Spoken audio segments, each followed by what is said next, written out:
ভোলাবাসীর মানুষ আপনারা দেখতে পাচ্ছেন দ্বীপ জেলা ভোলাতে ঘূর্ণিঝড়ের খুবই খারাপ পরিস্থিতি।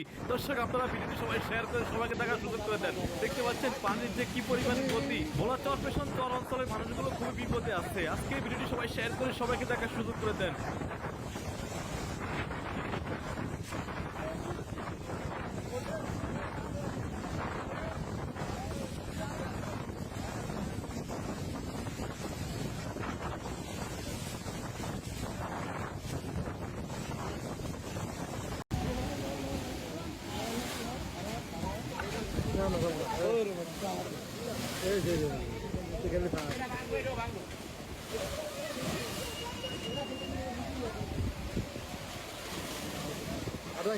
আর বেশি যাবো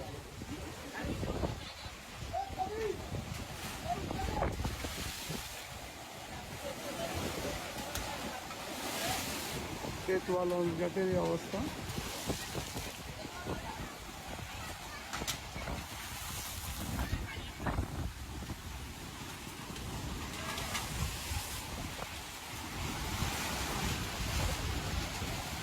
বর্তমান পরিস্থিতি